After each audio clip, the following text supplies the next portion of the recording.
బైబిల్లో దేవుని యొక్క వాక్యాన్ని మీరు గమనించినట్లయితే 51వ కీర్తనలో కీర్తనకాడిన దావీదు ఇలా చెప్పారు. ఏమని చెప్పారంటే, దీని బిడ్డలారా, ఆయన జీవితంలో తన యొక్క పశ్చాత్తాపడుతున్నప్పుడు 17వ చరణాలు 51వ కీర్తనలో, నీవు బలిని కోరువాడు కావు, కోరిన ఎడల నేను అర్పించుదును. దహన బలికి ఇష్టమైంది కాదు, విన్నర్ కాదు, కోరలేదు. దహన బలులు కాదు నీకు ఇష్టమైనవి. పాత నిబంధన గ్రంథంలోనే బలులు అర్పించే సమయంలోనే యేసుక్రీస్తు లోకంలోకి రాక మునుపే ఎంత విలువైన విషయాన్ని దావీదు ఈ యొక్క కీర్తనలో చెప్తున్నారు చూడండి. ఇంకా ఈ యొక్క నడుస్తున్న ఈ క్రీస్తు శతాబ్దంలో కూడా ఆయా సంఘాల్లో, ఆయా పరిచర్యల్లో కూడా బలులిచ్చే భక్తి చేస్తున్న వాళ్ళు ఉన్నారు. కోడునో, మేకనో, దూడనో, ఆవునో ఇలా కొంతమంది బలులు ఇస్తున్నట్లుగా ప్రపంచంలో చూస్తూ ఉన్నాం. వారిని యెహోవా విట్నెసెస్ అంటున్నారని, ఏదో ఒకవేళ అలాంటి హ్యావే అనే పరిచర్యలు చేస్తున్నారని. కానీ దేవుని వాక్యంలో చక్కటి మాట చెప్పాడు దావీదు, నువ్వు దహన బలి నీకు ఇష్టమైంది కాదు. మరి ఏమి ఇష్టమైంది? విరిగిన మనసు దేవునికి ఇష్టమైన బలులు. దేవా, విరిగి నలిగిన హృదయమును నీవు అలక్ష్యము చేయవు. నేడు దినాన్ని గమనించండి, హృదయాన్ని లక్ష్య పెట్టువాడు దేవుడు అన్న విషయాన్ని కీర్తనలో చాలా ప్రాముఖ్యంగా మనం గుర్తిస్తున్నాం. హృదయంలో లక్ష్య పెట్టువాడు. అందుకని బైబిల్ ఒక రోజున ఒక మంచి దైవజనుడు, దేవుని చేత ఏర్పరచబడిన న్యాయాధిపతి, దేవుని చేత ఎన్నుకోబడిన దీర్ఘదర్శి, ఉన్నతమైన దేవుని మాటను ఉన్నది ఉన్నట్టుగా మాట్లాడగలిగిన యథార్థమైన దేవుని యొక్క అభిషక్తుడు అయిన సమూయేలు యెష్షయి ఇంటికి వెళ్ళినప్పుడు, ఆ ఇంటిలో ఆ యొక్క యెష్షయిని అడుగుతున్నాడు, నీ కుమారులో ఒక ఆయన్ని రాజుగా అభిషేకించమన్నాడు దేవుడు అని. ఒకసారి యెష్షయి కంగారు పడిపోయాడు. నేనేంటి, నా కుటుంబం ఏంటి, నా ఇంట్లో వాళ్ళను దేవుడు రాజుగా అభిషేకించడం ఏంటి అని. అటువంటప్పుడు ఆ టైంలో దేవుని యొక్క వాక్యాన్ని మనం గమనించినట్లయితే, దేని బిడ్డలారా, ఆ కుమారులను ఎదరకు వచ్చినప్పుడు మొదటి కుమారుడు ఏలియాబు, అబీనాదాబు, షమ్మా, ఈ బిడ్డలు మా యొక్క ఒక కుమారుడు ఫస్ట్ మొదట, రెండవ బాబు, మూడవ కుమారుడు, 4వ కుమారుడు ఇలా వస్తూ ఉంటే, ప్రభు వారు ముందు బిడ్డ వచ్చినప్పుడు ఆ బిడ్డను చూడగానే ఏదైతే చాలా చక్కగా యథార్థంగా దేవుని సన్నిధిలో లేదా రాజు అవడానికి ఇశ్రాయేలుకి గొప్పగా ఉన్నతమైన హైటు, వెయిట్ ఉన్నవాడు అని అన్నట్టు తన తండ్రి తీసుకొచ్చి తన ముందు నిలబెట్టినప్పుడు దేవుడు వెంటనే అన్నాడు, నేను ఇతన్ని కోరుకోలేదు. సమూయేలుతో చెప్తున్నాడు, అతని రూపము, అతని ఎత్తు, వింటున్నారు, అతని రూపము, అతని ఎత్తును లక్ష్య పెట్టకము. మనుషులు లక్ష్య పెట్టు వాటిని యెహోవా లక్ష్య పెట్టడు. నేను అతన్ని త్రోసివేసి ఉన్నాను. మనుషులు పైరూపము లక్ష్య పెట్టుదురు కానీ యెహోవా హృదయములను లక్ష్య పెట్టును అని సమూయేలు మొదటి గ్రంథం 16:7 వ్రాయబడింది. ఈరోజు దేవుడు ఇష్టపడే మన జీవితంలో ఆయనకి ఇష్టమైనట్లుగా మన హృదయం ఉందా? ఈ కీర్తన భాగంలో మనం చూసినట్లయితే దేవునికి బిడ్డలారా, ఆయనకి ఇష్టమైన ఆ హృదయం ఎప్పుడు మన జీవితంలో, మన యొక్క బ్రతుకులో, మన యొక్క క్రియలలో కనపడుతుందో అప్పుడు మన జీవితంలో ఆయన నీతి ఏంటో, ఆయన యొక్క యథార్థత ఏంటో మనకు అర్థమవుతుంది. అసలు హృదయాలని ఆయన ఇష్టపడుతున్నప్పుడు మన హృదయంలో ఏం కోరుకుంటున్నాడు? ఆయన ఉన్నది ఉన్నట్టుగా బ్రతికే అనుభవం కోరుకుంటున్నాడు, లేనిది కాదు. అందుకు నేను దేవుని యొక్క వాక్యం ఒకటి చెప్తాను.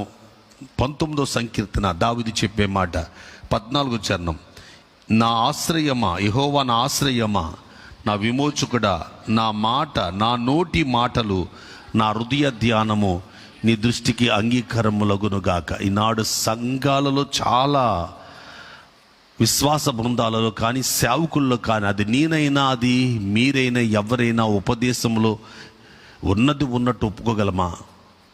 ఎందుకో ప్రభు ఒక భారం ఇచ్చారు. ఈ భారంతో నేను మాట్లాడుతున్నాను. హృదయంలో ఉండే దానిని, నోటులోంచి వచ్చేదాన్ని ఒకటిగా అది గ్రహించగలిగే స్థితిలో మనం ఉన్నామా? మన హృదయంలో ఒకటి పెట్టుకుని నోట్లోంచి ఒకటి మాట్లాడుతూ మన పెదాల మీద ఒకటి వస్తుందట, మన హృదయంలో ఒకటి ఉంటుందట. అటువంటిది భక్తిహీనత అని 26వ కీర్తన, ఇప్పుడు మనం చదువుకున్న కీర్తనలో గమనించండి. అక్కడ రాయబడిన మాట 5వ చరణంలో అంటాడు, దుష్టుల సంఘము నాకు అసహ్యము, భక్తిహీనులతో సాంగత్యము చెయ్యను.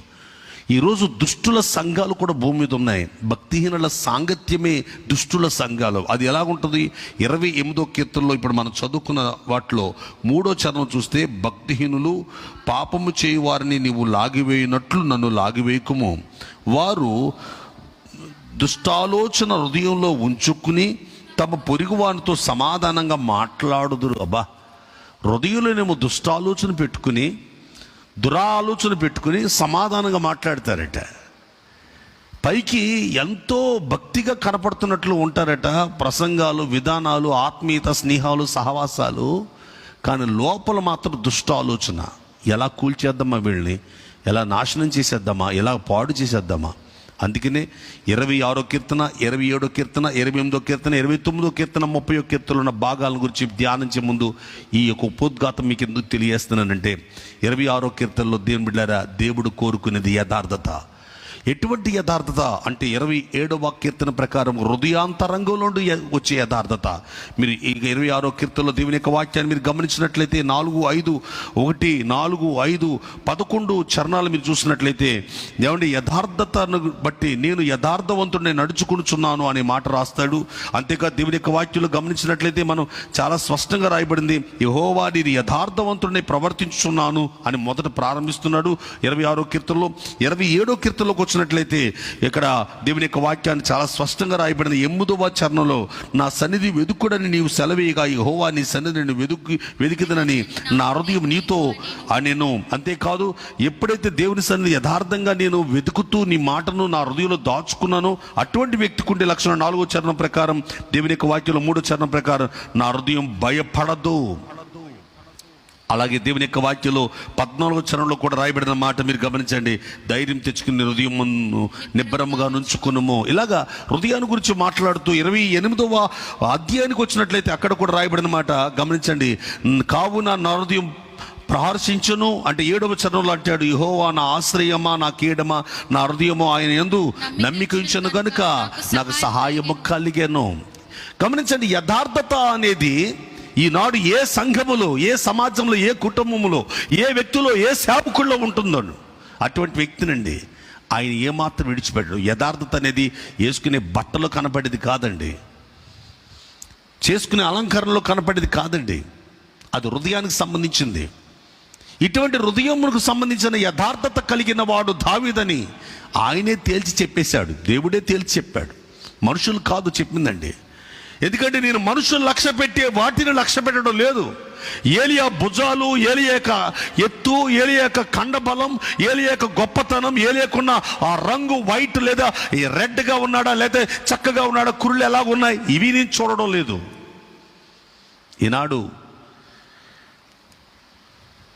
ఫేస్బుక్లోనో, యూట్యూబ్లోనో లేదా ఆయా స్థలాల్లో ఆరాధనలోనో చూస్తే పై మేకప్ మాత్రమే ప్రజలను ఆకర్షించడానికి ధరించుకుంటూ హృదయాలలో మాత్రం దేవునికి దూరంగా ఉంటున్న కొంతమంది సమూహాన్ని చూస్తే చాలా హృదయ వేదనగా ఉంటుంది. ఈ మధ్య చాలా అది నా హృదయానికి చాలా బాధగా అనిపిస్తూ ప్రభుని ప్రార్థన చేస్తున్నాడు, ప్రభా నా హృదయం వీటి విషయమై మత్సరపడనివద్దు. ఎందుకంటే చాలాసార్లు అటువంటి వాటిని బట్టి మత్సరపడి మన భక్తి జీవితం పాడు చేసుకుంటాం కూడా. మరి చూడకుండా ఉండగలమా అంటే చూడకుండా ఉండలేము. ఇటువంటి కనపడుతున్నప్పుడు నేను దేవుని యొక్క వాక్యంలో సంఘాలలో ఉన్న వారికి కూడా తెలియజేస్తూ ఉంటాను. ప్రతి ఒక్కరికి ఇప్పుడు ఉన్న వారందరికీ నేను తెలియజేస్తున్న సత్యం ఏంటంటే, ప్రభు చెప్పే మాట నేను చెప్పేది కాదు, ఇది హృదయములను లక్ష్య పెట్టేవాడైన దేవుడు మన లోపల ఉన్న యథార్థతను బట్టి మన స్థితిని ఏమాత్రం విడిచిపెట్టేవాడు కాదండి. మనలో ఉన్న యథార్థతను బట్టి మన దేవుడు విడిచిపెట్టేవాడు కాదండి. యథార్థతను మన జీవితంలో కాపాడుకున్నంత వరకు మన జీవితంలో ఎప్పుడు ఫెయిల్ అవ్వండి.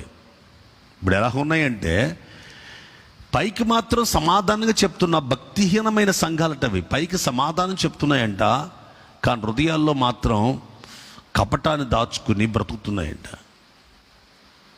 నేను కొన్ని ఎగ్జాంపుల్స్ మీతో మాట్లాడతాను. అది జరిగిన విషయాలే కదా, పరిశుద్ధ బైబిల్లో ఉన్న విషయాలే. ఒక రోజున దావీదు దగ్గరికి నాతాను వచ్చారు. నాతాను వచ్చి ఒక కథ చెప్పారు. ఒక కథ ఏంటంటే ఏం లేదు, ఒక గొర్రె ఉన్నవాడు అంటే 100 గొర్రెలు ఉన్నవాడు. ఈ కథ బాగా అర్థమవుద్ది. నాతాను గారు చెప్పింది దావీదు గారికి. ఆ ఒక్క గొర్రె ఉన్నవాడి ఇంటిలో ఆ ఒక్క గొర్రెను తెచ్చి తనను ఆ గొర్రెను వధించేశాడు. ఈ 100 గొర్రెలు ఉన్నా సరే ఎవడా దుర్మార్గుడు అంటే వాడు నీవే అని చెప్పాడు నాతాను గారు.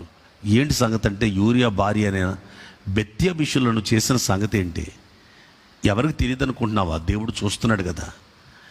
అప్పుడు వెంటనే దావీదు ఏమనుకోవాలంటే ఇది రాజులకు తగిందే కదా, నేనేం తప్పు చేశాను, అలాగ అనొద్దయ్యా, అలా చెప్తావేటి, నా రాజ్యంలో ఉన్నవన్నీ నా సొత్తే, నా ఇష్టం అది, తను వేసుకున్న చెట్టుని తన పొలాలు తినడా? ఇలాంటి పరిస్థితుల్లో వంకరగా మాట్లాడొచ్చు దావీదు. ఈనాడు కొంతమంది చూడండి వంకరగా మాట్లాడే వాళ్ళు ఉంటారు. వాళ్ళు చేసిన తప్పుని, తను చేసిన తప్పు దాన్ని కవర్ చేసుకోవడానికి అది నా ఇష్టం, అది నాకు సంబంధించింది, నువ్వెవరు చెప్పడానికి, నువ్వు ఒక సేవకుడిలాగా ఉండు అని ఎదిరించే సంఘాల్లో పిల్లలు లేరండి? అటువంటి వాళ్ళు లేరా? మా గురించి వాక్యాలు చెప్పవలసిన పనేంటి, మా గురించి అలా మాట్లాడవలసిన పనేంటి? మేమెవరు అనుకుంటున్నారు? మాకేదైనా మా తప్పు ఉంటే ఆఫీసులో పిలిచో, లేదా ఒకవేళ ఒక రూమ్లోకి పిలిచో, లేదా ఒకవేళ ఏదో ఒంటరిగానో మా ఇంటికి వచ్చో చెప్పాలి, కానీ అలాగ ఉన్నది ఉన్నట్టు చెప్తే ఎలా అనేవాళ్ళు లేరా? మరి దావీదు గారు రాజుగారండి. ఆయన చెప్పేటప్పుడు ఒక గదిలోకి పిలిచి చెప్పింది కాదు, అక్కడ చుట్టూ మనుషులు ఉన్నారు. పశ్చాత్తాపడుతున్నాడు దావీదు గారు, నేను పాపం చేశాను. ఎందుకని అంటే దేని బిడ్డలారా, దావీదు ఎంత యథార్థత కలిగిన వాడు హృదయంలో అనే విషయానికి వస్తే చాలా స్పష్టంగా మనం చెప్పొచ్చు. దానికి ఆనవాలే 139వ సంకీర్తన మనం చదివితే మనకు అర్థమవుతుంది.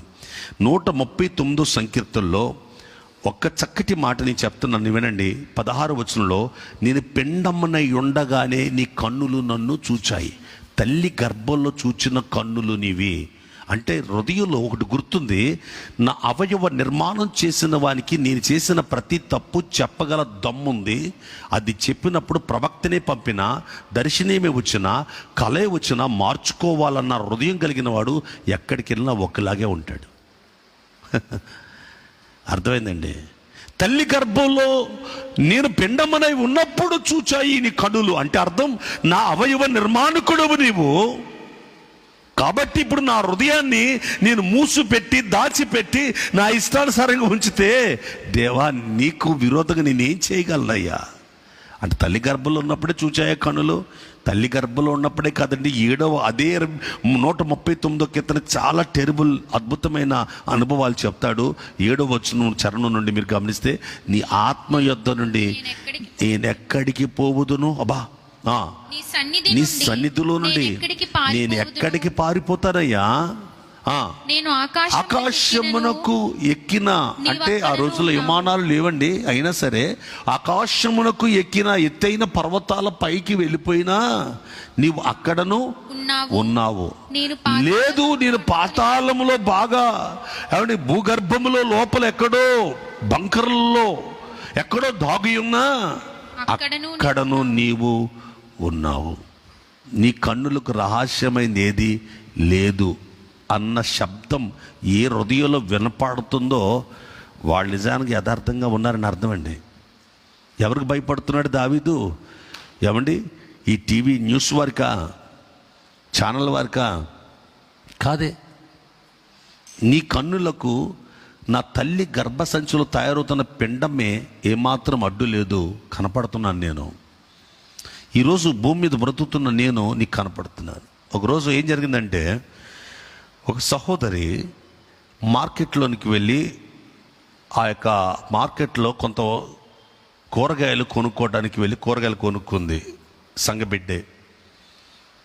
ఆ బిడ్డ మరియా వెళ్ళి ఆ సంఘబిడ్డ వెళ్ళి తన భర్త ఇచ్చిన ఆ రోజు ఆ ధనంలో కొంత పట్టుకుని వెళ్ళి ఒక 100 రూపాయల కాంతి పట్టుకుని వెళ్ళి మార్కెట్ చేయడానికి వెళ్ళి తను 100 రూపాయలు ఇచ్చింది, 70 రూపాయల యొక్క కూరగాయలు కొనుక్కుని ఆ 70 రూపాయల కూరగాయలు చిక్కంలో వేసుకుని బయలుదేరి వస్తున్నప్పుడు ఆ 100 రూపాయల కాంతి ఇస్తే ఆయన ఆ 100 రూపాయలు తీసుకుని తన యొక్క ఆ అమౌంట్ దాచుకుని పెట్టెలో పెట్టేసుకుని తిరిగి ఆమెకు ఇవ్వాల్సిన చిల్లర ఇస్తున్నప్పుడు 430 రూపాయలు ఇచ్చాడు ఆయన. ఆయన ఏమన్నా ఆ ధ్యాసలో ఉన్నాడంటే, ఈ 100 రూపాయల కాగితం 500 అనుకుని వెంటనే అతన్ని ఆమెకి ఇవ్వాల్సిన 70 రూపాయల్లో తీసుకుని 30 రూపాయలు ఇవ్వాల్సింది పోయి 430 రూపాయలు తిరిగి ఇచ్చాడు. ఈ తల్లి పట్టుకుని వచ్చేసింది, మామూలుగా శారీరకంగా ఆలోచన చేసి.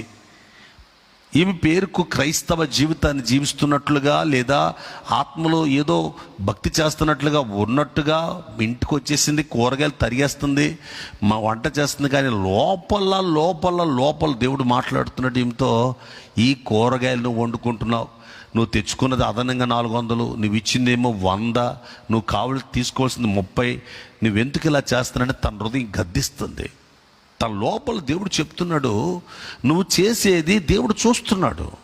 నిజంగా ఈమెకి జరిగిన విషయము భర్తకు కానీ ఇంట్లో పిల్లలకు కానీ ఎవరికి తెలియదు. ఆ 400 పట్టుకుని మంచి చీరలు కొనుక్కోవచ్చు, లేదా 400 పట్టుకుని మంచి సామాన్లు కొనుక్కోవచ్చు, తమ అవసరాలు తీర్చుకోవచ్చు. అదనంగా దేవుడు నాకు ఇచ్చాడు, దేవుని స్తోత్రం అని చెప్పే భక్తులు కూడా ఉంటారు అక్కడక్కడ. ఈమె జీవితం అంటే ఎంత భయం వేసిందంటే, ఇప్పుడు ఈ 400కి దేవుడు ఎన్ని వేలు వదిలిస్తాడు బాబోయ్, ఇది తిన్నా కాడి నుంచి ఏ హాస్పిటల్ పాలవుతానో, అన్యాయపు సొమ్ము నా ఇంట్లో ఉండకూడదనే శబ్దం ఇక్కడ జరిగింది. ఈ శబ్దం ఇక్కడ జరిగింది చూడండి, అది యథార్థ హృదయం. ఆమె వెంటనే ఆ షాప్ దగ్గరికి వెళ్ళింది. ఆ తల్లి, ఏవండి నేను ఇంతకు ముందు మీ దగ్గర నేను కూరగాయలు కొన్నాను, 70 రూపాయలు, అవును ఉదయం వచ్చావు తీసుకున్నారు, అవును గుర్తుంది అంటే ఆలోచన చేశారు. ఏమో ఇంకా ఏమైనా మర్చిపోయింది ఈవిడ అంటదేమేమో అనుకుంటున్నాడు. లేదండి, ఈ 400 తీసుకోండి అని చెప్పి ఇచ్చేసింది. ఏంటమ్మా ఈ డబ్బులు ఇచ్చావంటే, లేదండి నేను ఇంటికి వెళ్ళానండి, నేను ఇచ్చింది మీకు 100 రూపాయల కాగితమే, కానీ మీరు నేను 500 ఇచ్చాను అనుకుని నాకు 30 రూపాయలు ఇవ్వడానికి బదులు మీరు ఇంకా 430 రూపాయలు అదనంగా ఇచ్చారు, 500 కాగితం అనుకున్నారు. నేను శారీరకంగా ఇంటికి వెళ్ళిపోయాను భలేగా అనుకుని, కానీ యథార్థంగా ఒప్పుకుంటున్నా ఆయన దగ్గర.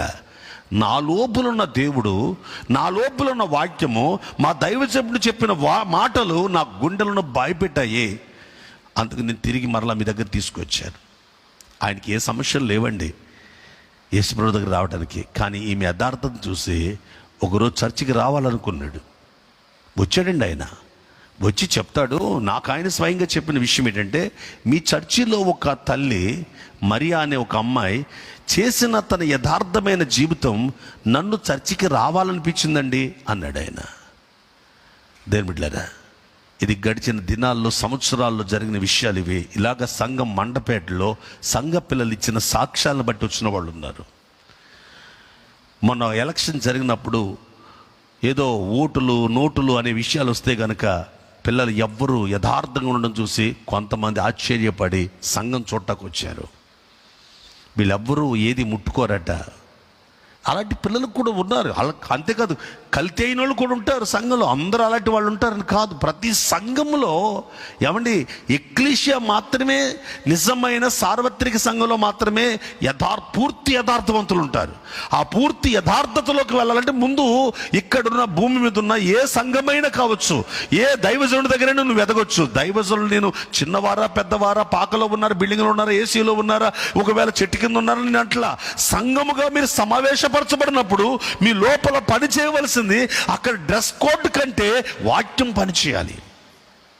అక్కడ పనిచేసే ఒకవేళ సిద్ధాంతాల కంటే మా సంఘ సిద్ధాంతాలు, ఇప్పుడు మేము కీర్తన పాడుతాం, ఇక్కడ ఈ కీర్తన చదువుతాం, ఇప్పుడు ఇది చేస్తాం, నెక్స్ట్ ఈ మాట అని ఒక కార్యక్రమం క్రమాలు ఉంటాయి. ఆ క్రమాలను ఒక స్టడీషన్గా చేయటం కంటే అందులో ఉన్న మాటల్లో ఉన్న పాటల్లో ఉన్న ఆ యొక్క అక్కడ ప్రార్థనలో ఉన్న ఆ మాటలు మీ గుండెల్లో హృదయంలో పని చేయాలి. అది యథార్థత.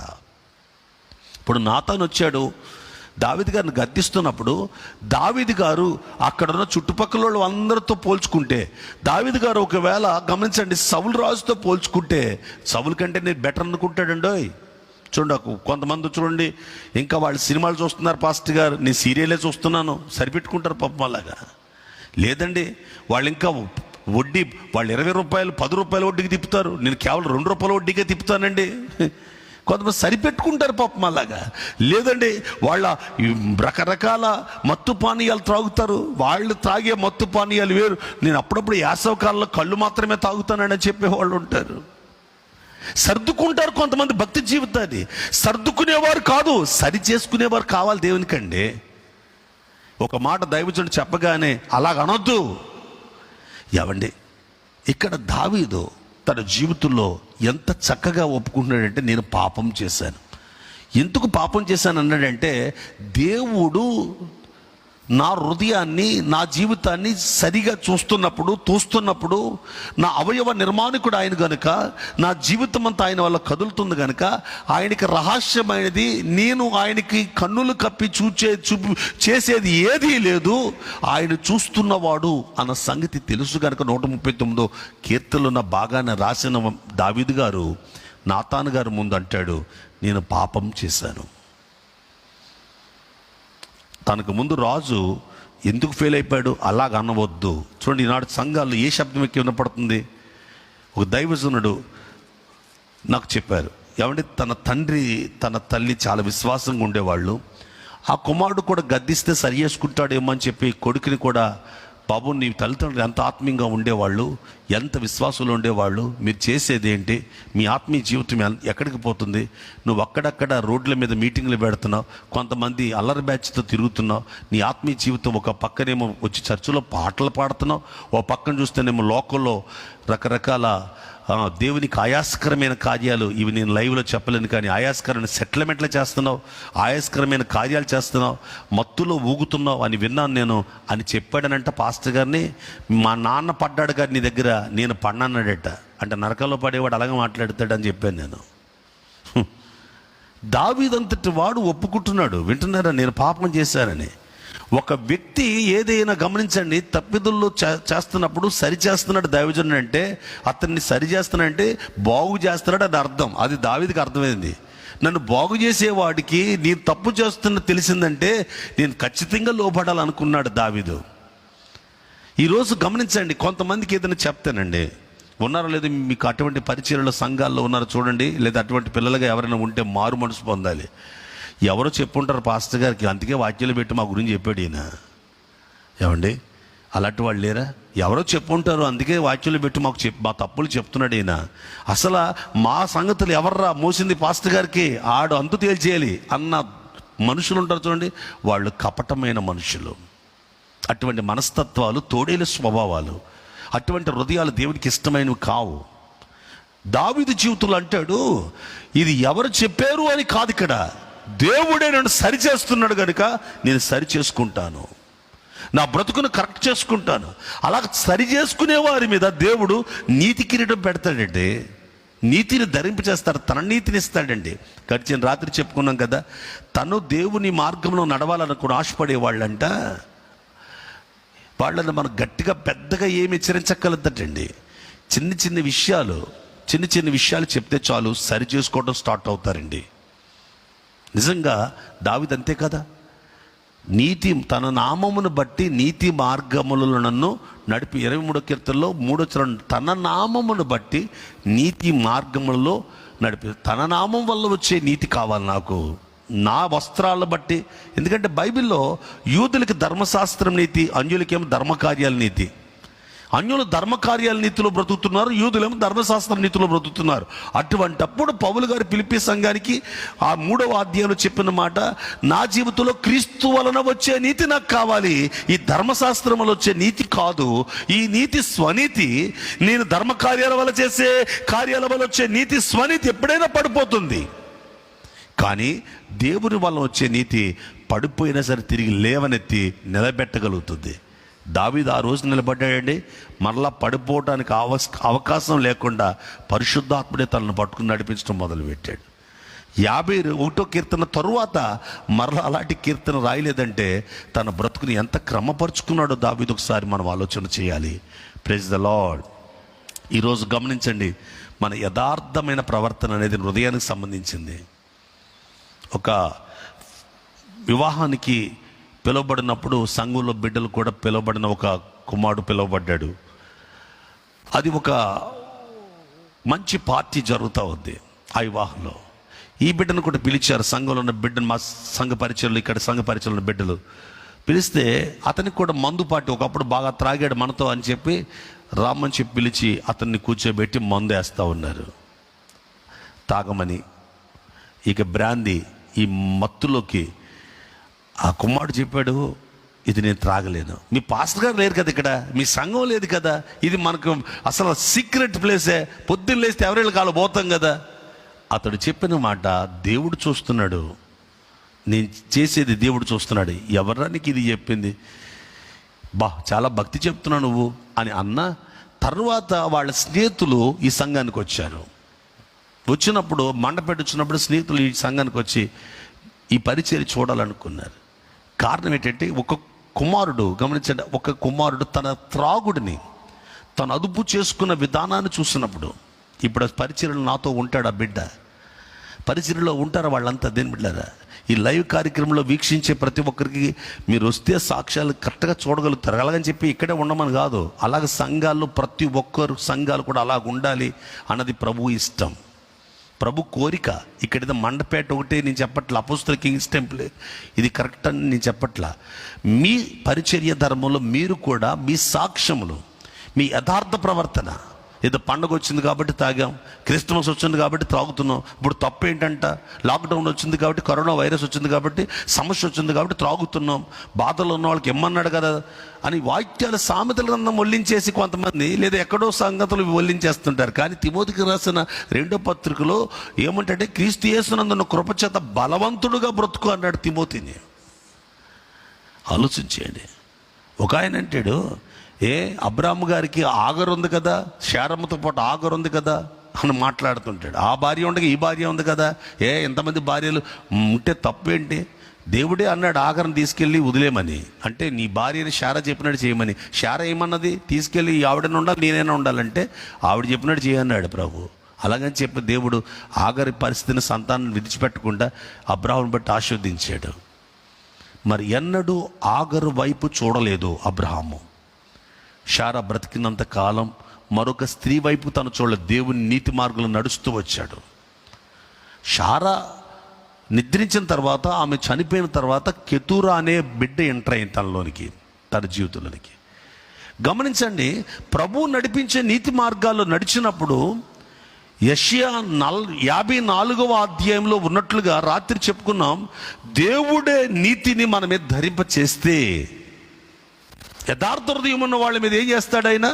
తన నీతిని ధరింప చేస్తాడు. 17వ వచనం 54వ అధ్యాయం యెషయా గ్రంథంలో, యెహోవా యొక్క సేవకులకు నీతి నా వలన కలుగుచున్నది, ఇది వారికి స్వాత్యము అన్నాడు. స్వాత్యము అంటే ఆస్తి, దేవుడిచ్చే ఆస్తి, ఆయన ఇచ్చే నీతి. అట్టి నీతిని ధరించుకున్న జీవితాలు గెలుపొందుతాయి. ఎంత గెలుపొందుతాయి?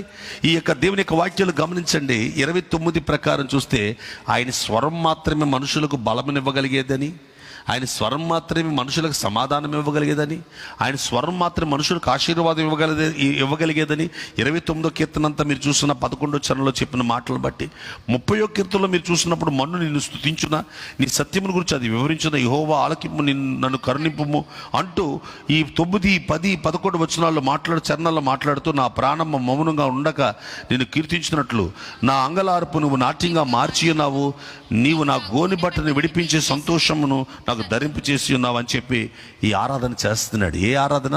మరణానికి వెళ్ళిపోయే నా బ్రతుకుని, ఈ కోవిడ్-19 టైంలో, ఈ కరోనా వైరస్ టైంలో ఎన్ని పరిస్థితుల మధ్య మరణానికి వెళ్ళి బయటకు వచ్చిన నా ప్రియ సహోదరులారా, క్రైస్తవ సమూహమా, సేవకులారా, ఇంకా మన జీవితంలో బ్రతికి ఉన్నాము అంటే ప్రభుకి మహిమకరమైన జీవితము మన హృదయం నుంచి ఇచ్చే యథార్థత ఆయనకు కావాలి.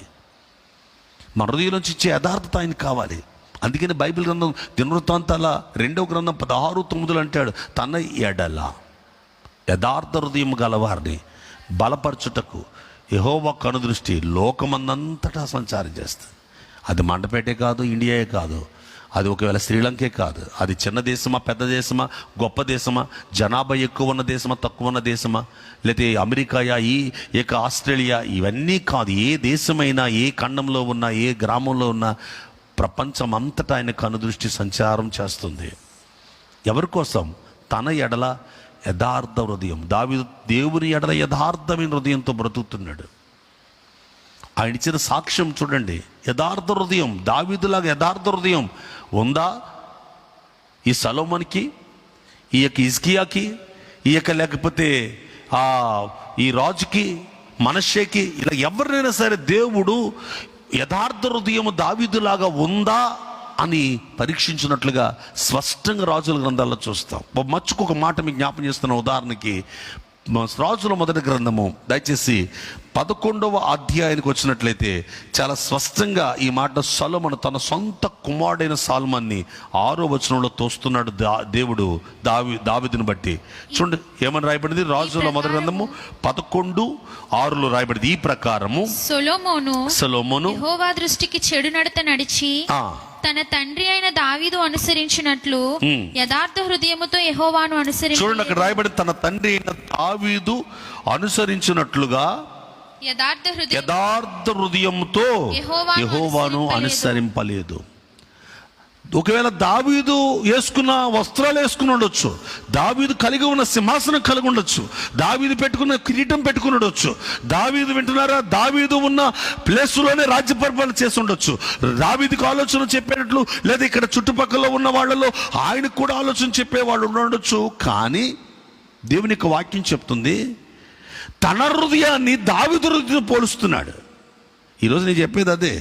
భక్తి జీవితంలో మా యొక్క డినామినేషన్ ఎంత గొప్పది, మా దైవజనుడు ఫలానా గొప్ప దైవజనుడు, పేరుగాంచిన దైవజనుడు, ఈ యొక్క సంస్థను స్థాపించిన దైవజనుడు, కాబట్టి ఆయనను బట్టి ఈ యొక్క పరిచర్యలో మేము కూడా అటువంటి వస్త్రాలు ధరించుకుంటున్నాం, అలాగే బ్రతుకుతున్నాం, ఆ విధంగానే మోకాళ్ళ మీద ఉన్నాం, ఆయన మాకు నేర్పిందే.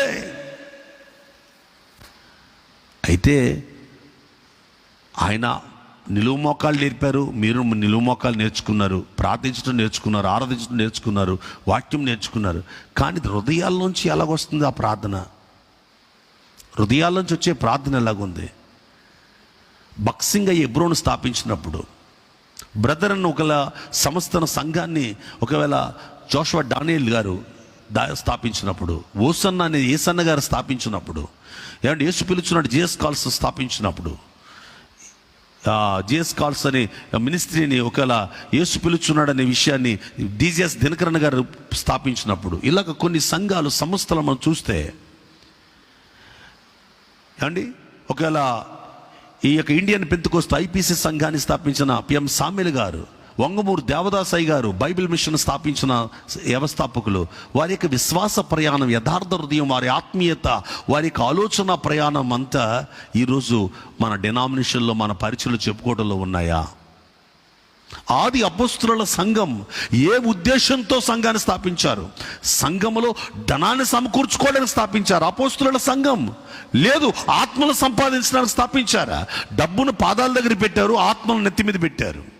ఈరోజు కొన్ని అపోస్తుల పరిచర్యలు అది పేరు పెట్టబడిన ధనాన్ని నెత్తి మీద పెట్టుకుని ఆత్మలు మాత్రం ఎక్కడో పాతాల్లో ఉదేసేవాళ్ళు లేరా? నిజమైన కల్వరి కొండ క్రీస్తు పిల్లలుగా గమనించండి. నిజమైన కల్వరి అంటే క్రీస్తు యొక్క త్యాగం. అది కల్వరి అనేది క్రీస్తు త్యాగం. అది ఆ కొండ మీద జరిగింది త్యాగం. మేకుల మీద కొట్టబడి మరణాన్ని ప్రభు యొక్క కొరకు చిత్రహింసలు అనిపించింది. కానీ పెట్టబడిందేమో కల్వరి, సంపాదించేదేమో ఖజానా. అదా దేవునికి కావాల్సిందే. నేను అంటాను, మా చిన్నప్పుడు అండి మా అమ్మగారు, నేను భోజనం టయానికి వెళ్ళకపోతే,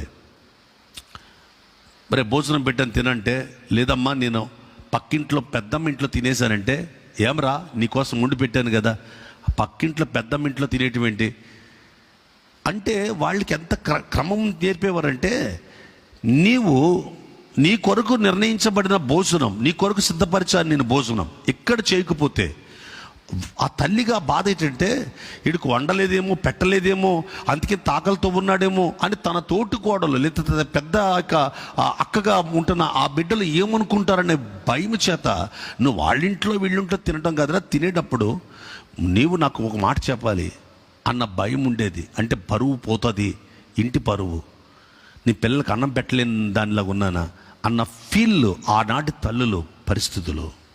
ఎక్కడ తినొస్తే ఏంట్లే, ఈ రోజున ఏ పిజ్జాలు తిన్నా ఏం తిన్నా తల్లిదండ్రులు అడిగితే వాళ్ళనే ఇసురు కొట్టే పిల్లలు ఉన్నారు ఈ రోజున.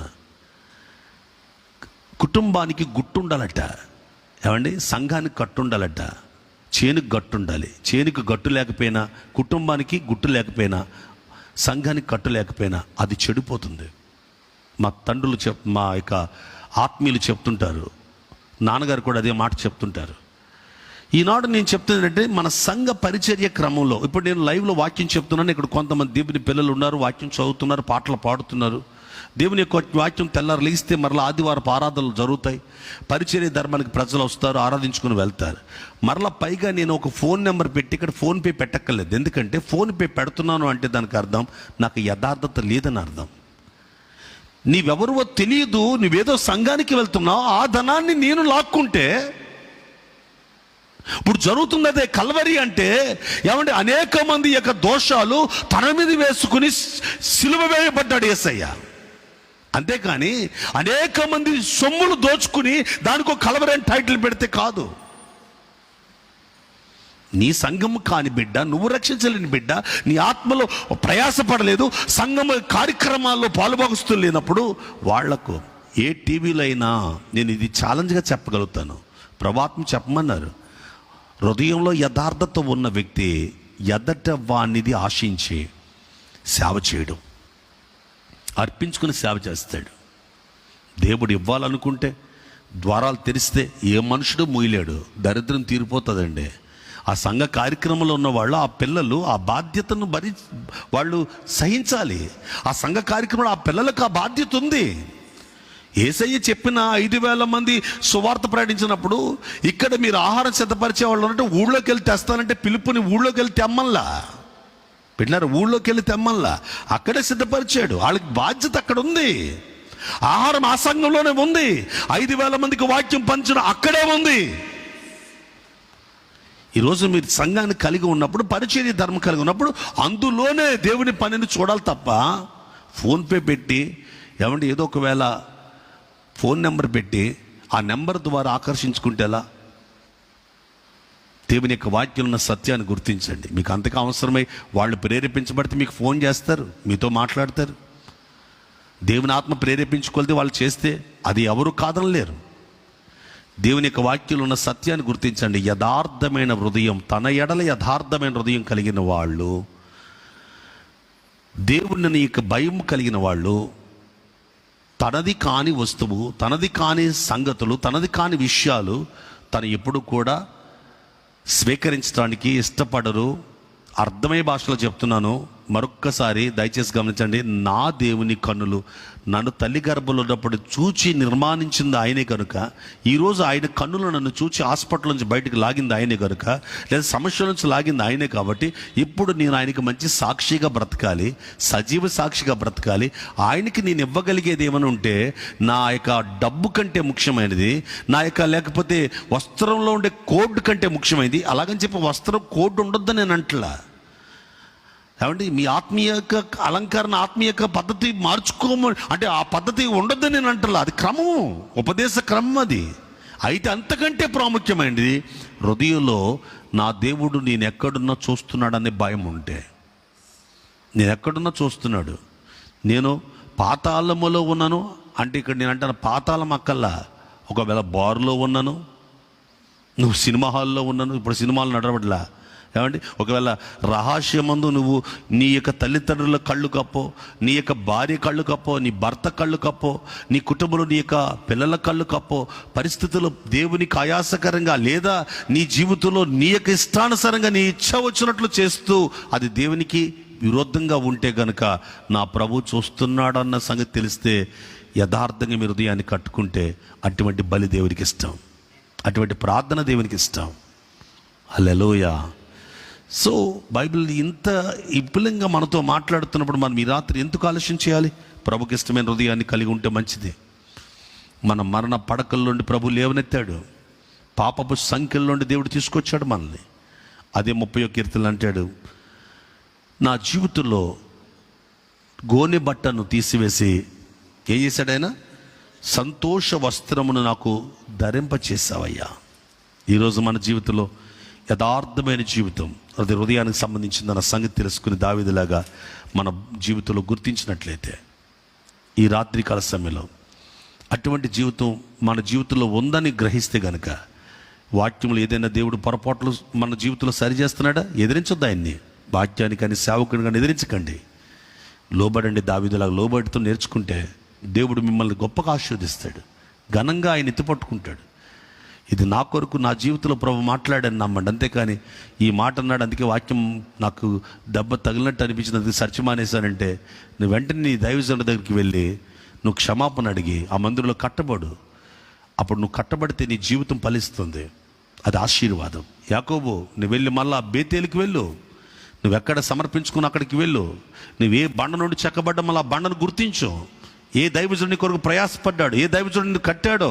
ఏదో వాక్యంలో కోపం వచ్చింది, నాకు బాధ కలిగింది, ఇబ్బంది కలిగింది, అందుకే నేను ఇంకో సంఘాన్ని ఎన్నుకున్నాను, ఇంకో సావాసాన్ని ఎన్నుకున్నానంటే రాను రాను ఏమైపోతావు తెలుసా? దేని బిడ్డ, నీ జీవితంలో దేవునికి దూరం అయ్యి నీ హృదయం కఠినమైపోయి, ఇప్పుడు నీ నోటు మాట ఒకటవుతుంది, నీ హృదయం ఒకటవుతుంది, భక్తిహీనత వెంబడిస్తుంది.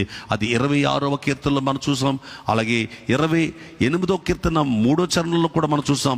భక్తిహీనత కలిగిన వారి జీవితాల్లో హృదయంలో ఒకటి దాచుకుంటారు కపటాన్ని, పెదాల మీద మాత్రం సమాధానం చెప్తారు. అది మనకొద్దు.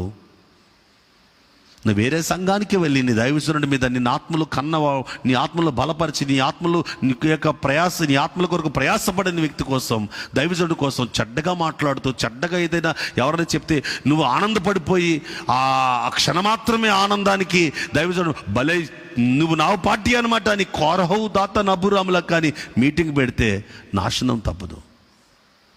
ఈ జీవిత కాలం మట్టుకు కాదు నువ్వు బ్రతికేది, నిత్యత్వానికి చేరడానికి.